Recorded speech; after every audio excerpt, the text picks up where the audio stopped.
tokias dėžės tikiu. Čia jau kažkas panašiau, jeigu pirktum kažkokį laikrodį, gal Rolexo dėžutė sport versija, tai yra 3 spalvų, turėsim baltas, bus kas veikia, jeigu pasižiūrėtum, pagrindinis meniu atrodo štai taip.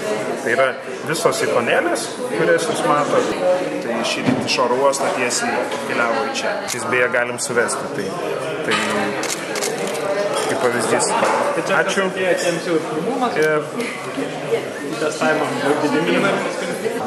Vietinė nepavyks paskambinti, bet skambutis inicijuojamas. Čia jeigu būtų šiek tiek tyliau, bet pasakyti, kad labas perskambinsiu. Jeigu jau žiauri tingi ištraukti, jau už telefoną, iš kišenės. Atrodo, tai, ta prasme, selfie mes galėtumėm pasidaryti tiesiog čia. Tai yra šita kamera, bet veikia kaip remotas.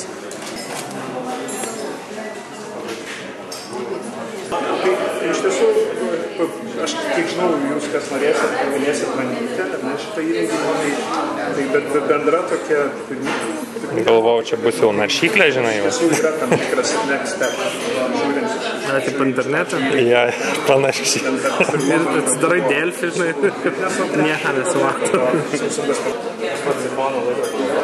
Kažką rodžiu. Aš naudoju savo reikmėm tiesiog kasdienį naudojimą, nedaro. Aš naudoju, bet aš naudoju fitneso...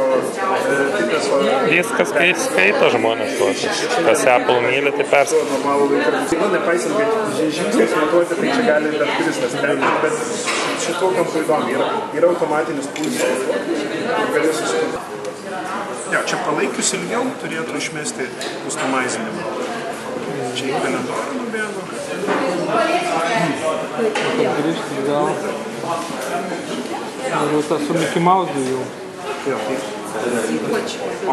Čia tas yra... Dabar į šoną. Ne. Panašu čia, kai tas yra hard, tipo... Force touch. Jo. Mes keliausim.